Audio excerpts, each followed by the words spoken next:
Welcome to another episode of Roll or Die. We're on a roll with repeat guests. So this guy was on last year, and the last time we had him on, he was still a brown belt. So since that time, there has been a lot of change for this young man. He won Worlds at super heavyweight brown belt last year. He achieved his black belt under André Galvão at Atos. He's at the moment training hard for the 2024 World Championships. And we have for you Nico Maglicic. Thanks for joining us, Nico. Thanks for having me again, guys. How you doing? Awesome, man. Good. Doing great, man. Doing great. Wow, what a whirlwind your life must be right now. Yeah, a lot of things have happened in the past year since we last spoke. Heaps of things, opportunities, setbacks, but life's going forward, you know. Awesome, man. What was it like to win Worlds? What does that feel like? Oh, it was unreal. Like I think it's surreal is probably the best thing. Like sometimes it's hard to believe. Like I've been chasing that for years and years, and it's like just constantly like placing second or not podium, and then after pulling it off, it all just bursted out in tears. Everyone just collapsed on the mat, just like in tears of joy. It was just surreal. I was so happy. It was unreal. Wow, man. Sounds awesome. Yeah, because you were on a bit of a tear last year as well. Like you did pretty well at Pans. I think you got a silver and a gold there. Yeah, last 2 years have been like a really roll. Like I think it was 2022. I got silver at Pans, and I got my first ever major win, which was winning the open class at Pans and then winning silver at Worlds. Yeah. And then last year was just double gold at Pans and then gold in the weight at Worlds. So it was really it was unreal, just constantly progressing up, you know? Yeah. What like how do you actually like after that dies down, right? And the tears have all come out and you're on the mat and then you go home. How long does it take until you're like, well, and then like now what? You know, all you can do is like keep winning the same thing. Is there anything else like other than winning the same thing, which I get is also awesome?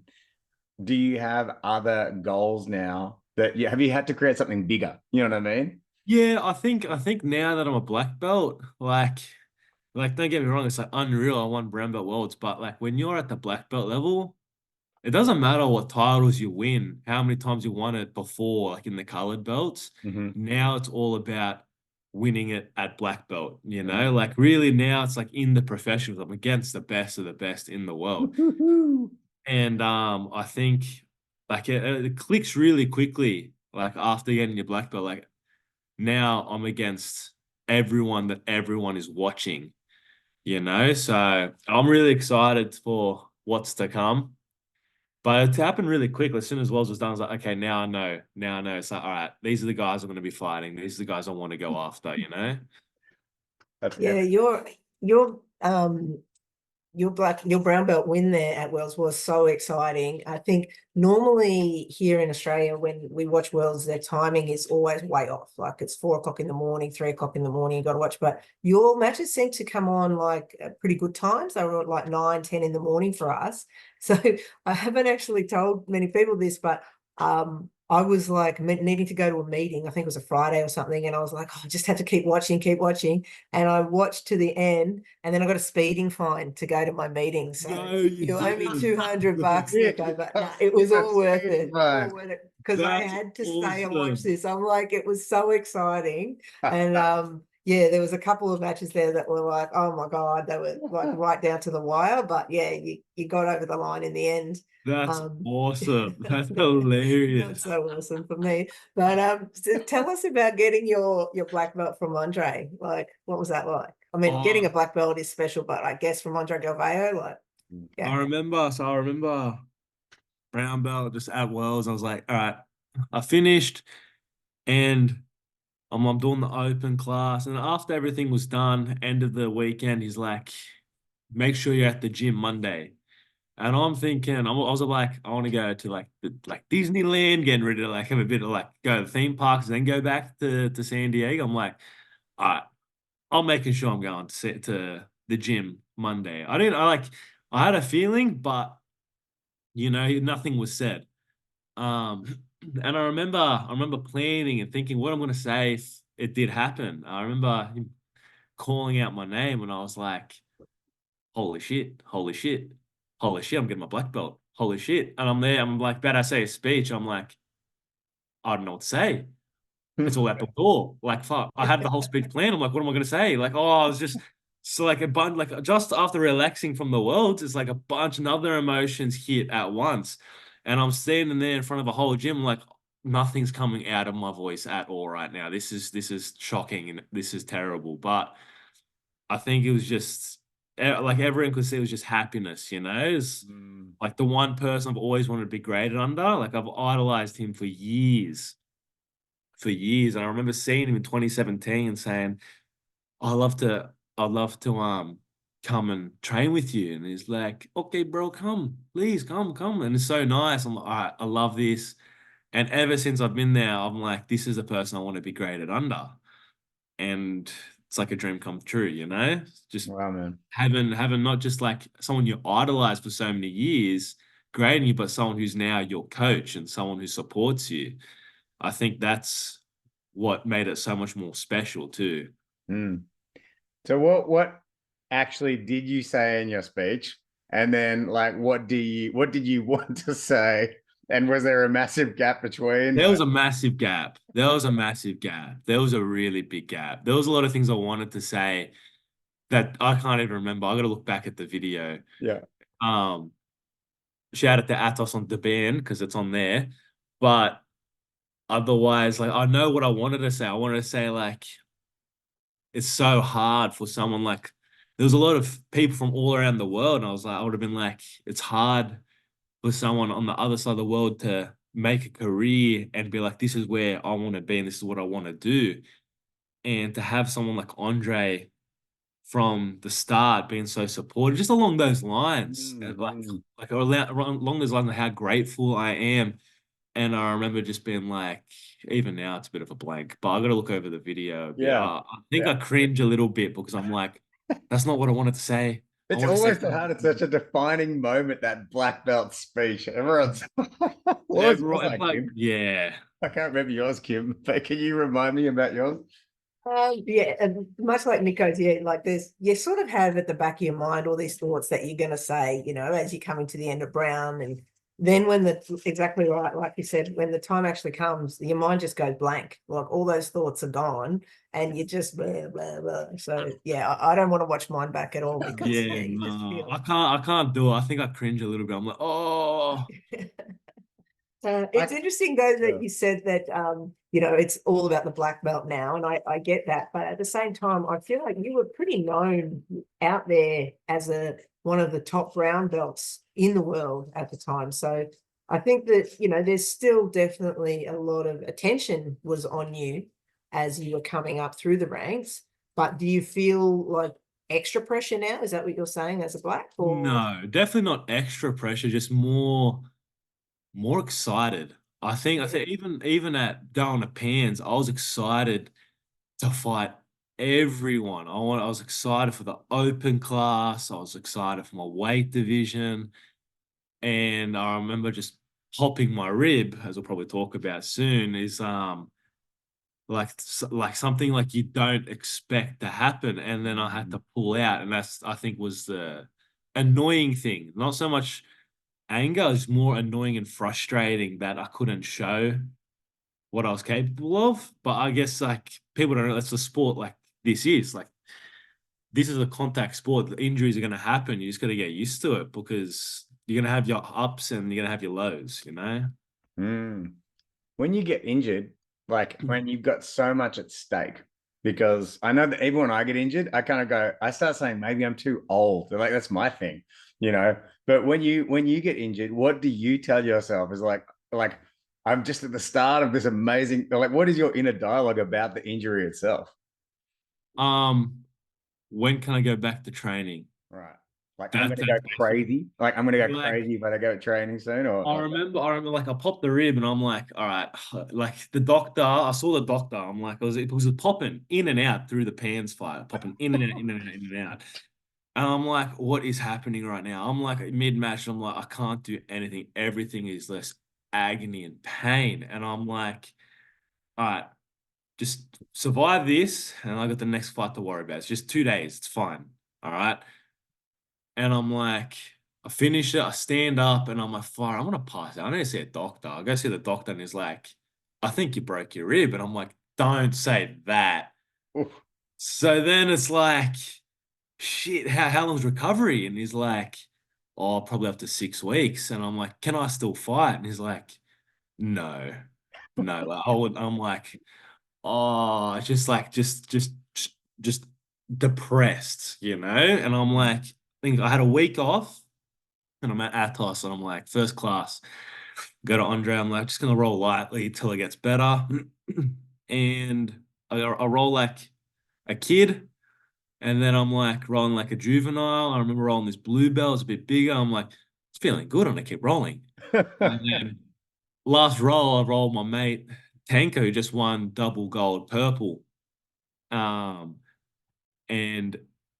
I'm like, yeah, I can't roll light no more. Like this is just one session. I'm like, nah, not resting. Like I'm just gonna look after it, just protect it, and just keep rolling the same. And yesterday, I popped my knee. So now I got 2 injuries to worry about. Oh, But everything's okay. Like all high hopes, you know. I just think it's just like people don't realize it's like I just came back from a massive knee injury, like prepping for World Pro last year, and I ruptured my bursitis. My knee was like a massive balloon. I remember being out for 2 months after World Pro, but these are just the things that's going to happen in jiu-jitsu, you know? Like I haven't had like an injuries like this in like 3 years, a few years. yeah, But it's going to happen in these contact sports, you know? absolutely, brother. So was Pans your first IBJJF combat black belt? Yeah. Yeah, it was. So I was feeling amazing. I just remember it was something that I'd do every single day. I remember going for an armbar, belly down armbar. And I remember as I was getting stacked, I felt a pop. And I was like, oh, that didn't feel good. But it's something I do all the time, like something that you least expect it Mm-hmm. to happen, I'm getting injured from. You know, it wasn't from a big throw landing terribly. It was just something so small. And I'm like, that's what's more frustrating. Absolutely. Man, I can really relate to that. Literally the other day, this happened to me, and I've been out for weeks now, or not out, but having to recover and train light. But I grabbed, let's see, I grabbed someone's collar and I grabbed their pants. They put their foot in my hip, and then they just pushed their foot slightly, and like I'm not weak, and all of a sudden, I didn't even hear a pop, right? But all of a sudden, I had this immense pain underneath my rib cage, and it was there for weeks, man. It's like nothing even happened. Yeah. There was not a definable even moment where I could say that's what it was, but I know that's where that moment. But it wasn't like there was no pop, there was nothing, and it really sucks, man, and it really derails me. But the good thing is I have to learn other things. You know, I have to go, okay, well, I'm going to focus on other areas of my game, or I'm going to study, I'm going to watch more tape, or I'm going to get more. 100%. 100%. Like people like might get injured and they'll like take heaps of time off. But like there's other ways to get better at jiu-jitsu. Like even though I'm injured now, like I'll probably be back training next 2 days drilling, you know, doing stuff that I can do, you know, like I still have my goal for Worlds. I had initially planned to do Brasileiros, the Brazilian nationals, but just the setbacks, you know, as long as the goal doesn't change, I'm still moving forward. Still, I know what I want. And as long as I'm like able to, as long as I'm not dying, I'm okay. That's awesome, man. So Yeah. you came back to Australia pretty much straight after that, after Worlds and after getting the black belt, or no? Last year. Yes. Yeah. So I think it was like 2 weeks or a week after that, I came back to Australia. And then I remember it was just like, it was good to have some time. Normally, every time I finish Worlds, I like having like just some time off that intense training. I think every time in the show, I focus more weightlifting because I think if anyone trains that hard all year round, you're gonna get burnt out. I don't care what anyone says, like you're gonna get burnt out. But I'm doing like a 3 hour session a day plus weightlifting, and my body's like fatigued. Mm, If you're doing that all year round, you're not going to improve. If anything, I'm just going to start hating jiu-jitsu. I'm not going to enjoy turning up to it. You need that balance. You need to have the times when you're actually training hard for something. And you need the times where, all right, you lower it down, enjoy life for a little bit. I'm not saying have a holiday for like 4 months. mm, So just take it a bit easier, lighter on the training, focus on some other things, you know? mm. But that's me personally. Like other people are different. Other people will be obsessed with jiu-jitsu. And I think sometimes too much jiu-jitsu, you're just gonna fry your brain. Yeah. Are you obsessed with jiu-jitsu, or is there something else you're more obsessed with? No, I'm definitely like obsessed in jiu-jitsu in a way like this is what I want to do in my life. I want to compete. I want to open up a gym one day. I want to travel the world, but like obsessed as in like studying, doing 4 sessions a day. No, Mhm. no. I think I wouldn't enjoy jiu-jitsu if I wasn't doing how I am now. Yeah. And that's like a solid jiu-jitsu drilling session, rolling, and then lifting. And that's a perfect day for me. Amazing. Yeah. What a life. I I love your life. reckon, on that, like, I don't know, it's a bit controversial, but you don't see many black belts that are training those crazy, obsessive four hard sessions a day much. You usually get that real obsession at the beginning of your jiu-jitsu journey, don't you reckon? Like that's the white belts, the blue belts, maybe Yeah. sometimes the purple belts, but No, you that's can't definitely maintain me. that level for years No. and years to get to black. Like it's I got to think go. it's more, you get more likely and prone to injury too when you are doing those hard sessions. Like some of these guys that say they do like 7 hour training sessions. I'm like, you're not rolling 7 hours a day hard. Like you're not. You're probably sitting at the gym looking at some videos.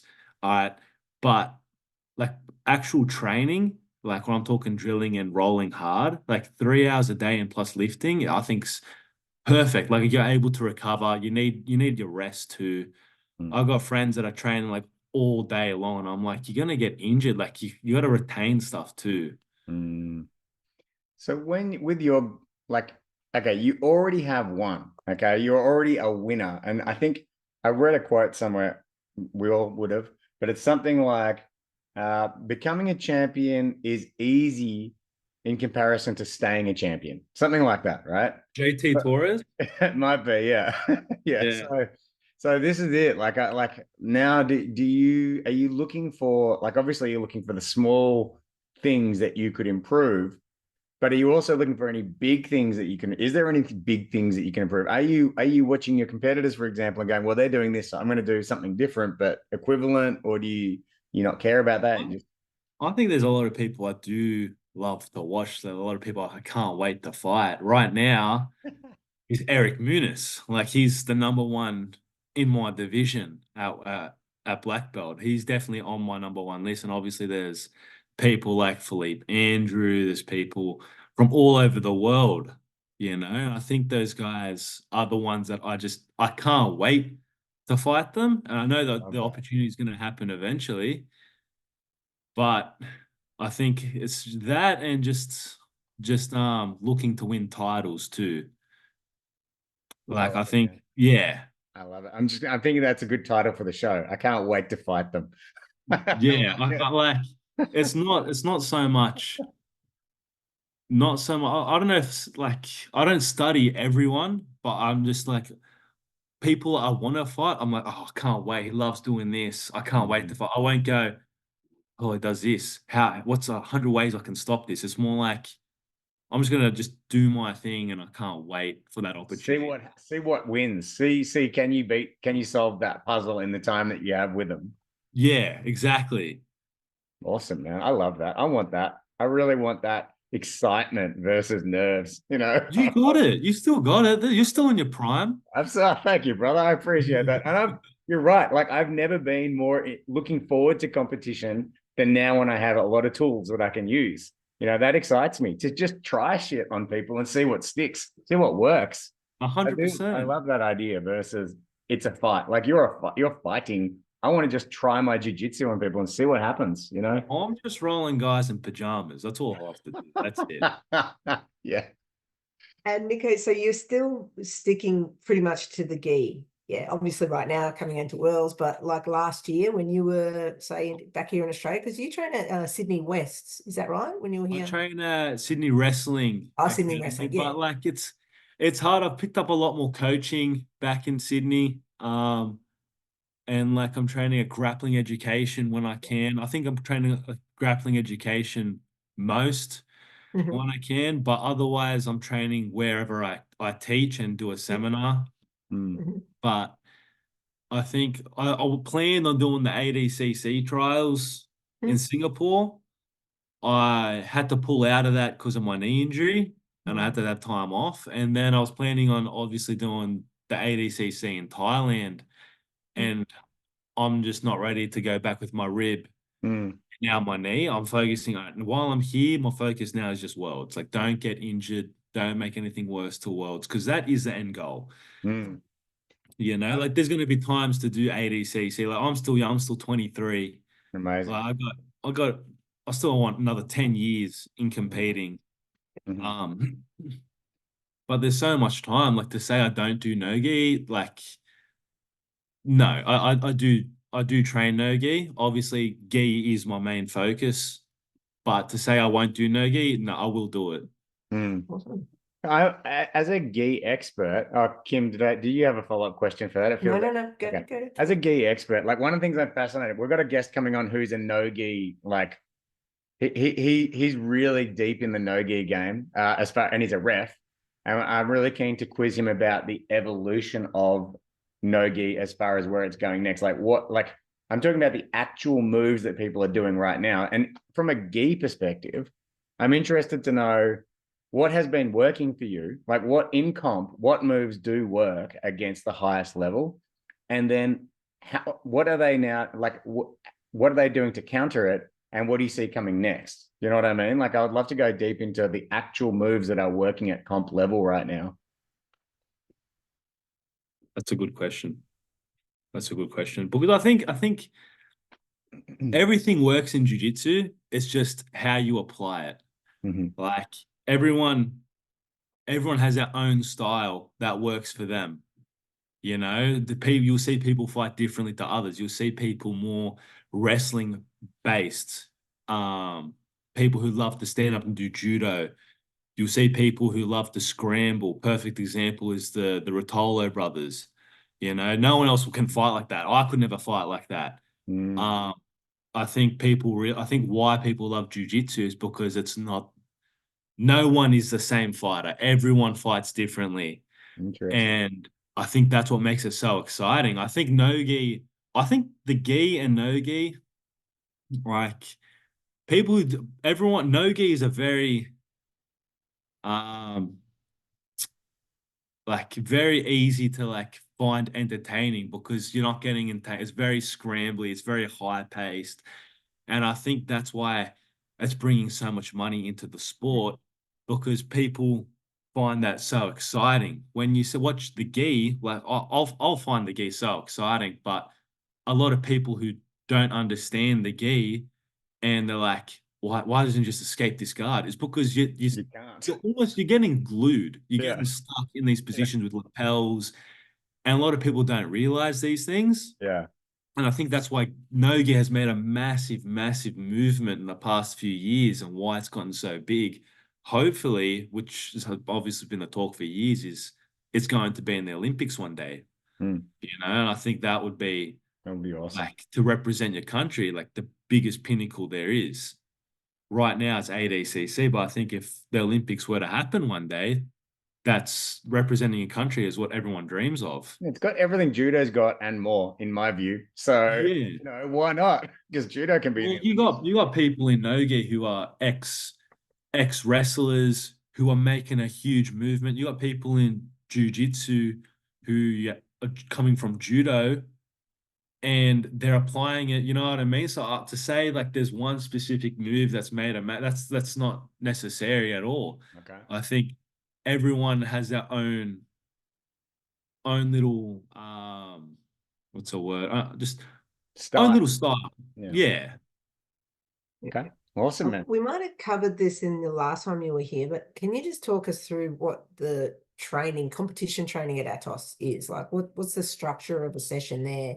Like, I think you talked about how there's like general classes and then the competition ones are in the mornings or something like that. Yeah. What do they actually do? Do you sort of drill? Do you I think it's hard like, train? yeah, that's like it's changed a lot, the comp classes from when I first was coming in 2019. I remember 2019 it used to be just rolling. As soon as comp class, it was just rolling to like the death. I remember getting off the mats like, oh my God, thank God. Like, but I remember back then too, there were a lot of injuries as well. And I think now over time, it's changed to like it's a lot of situational, Yeah. a lot of like longer rounds to some classes are very high intensity, short rounds. And I think that's what makes the comp classes so special is because you're constantly improving. Like you're not gonna have a hard training session unless intensity. You're gonna have one day it's really hard, another day where it's a lot more drills focused, you're asking a lot more questions. And I think if you find that right balance, you'll find yourself able to retain and able to improve a lot more than when you are fatigued. Yeah. Is And that gone? and that's how like Andre's been running the classes. Like he's very good at reading the room and seeing how everyone is. Obviously, it hits Monday, he knows everyone's had the weekend to rest. You know what I mean? So you're expecting to be Monday, expecting to be like ready to train hard, whereas it goes later in the week, you're expecting, oh, I'm more fatigued, It's more drills and situational focused. Yeah. How many classes is Andre taking? Does he take them all, or does he like at a gym like that? Is he the man, or is there Um, other coaches? well, he's got heaps. He's got, I think he runs the comp classes, Mm-hmm. and then you got Jonathan Gracie who runs the drilling classes, and you have Andy Murasaki as well who runs a lot of classes. But you have a lot of other black belts that are rolling drilling classes in the afternoon, the night classes, Interesting. and like because he's traveling, Andre travels a lot to coach his students, or like he's going to Brazil to coach Brazilian nationals.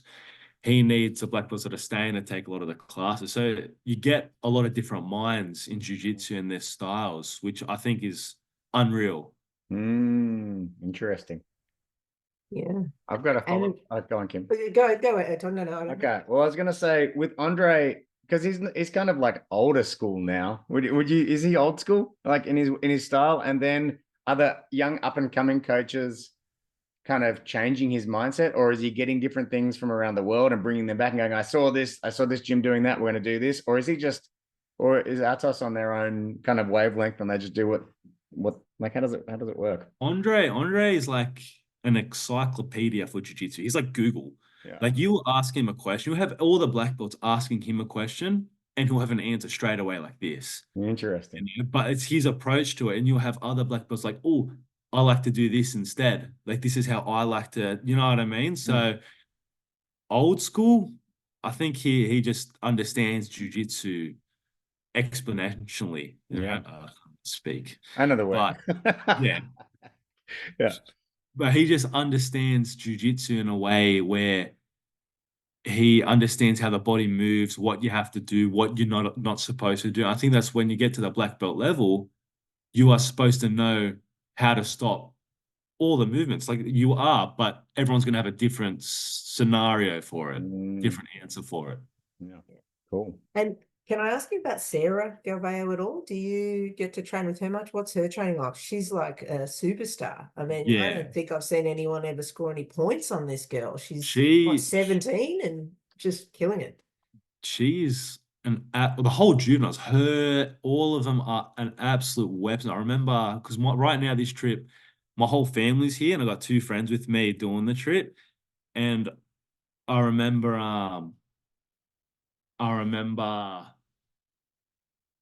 my sister coming up to me like, oh my God, there's Sarah, there's all the girls, this is awesome.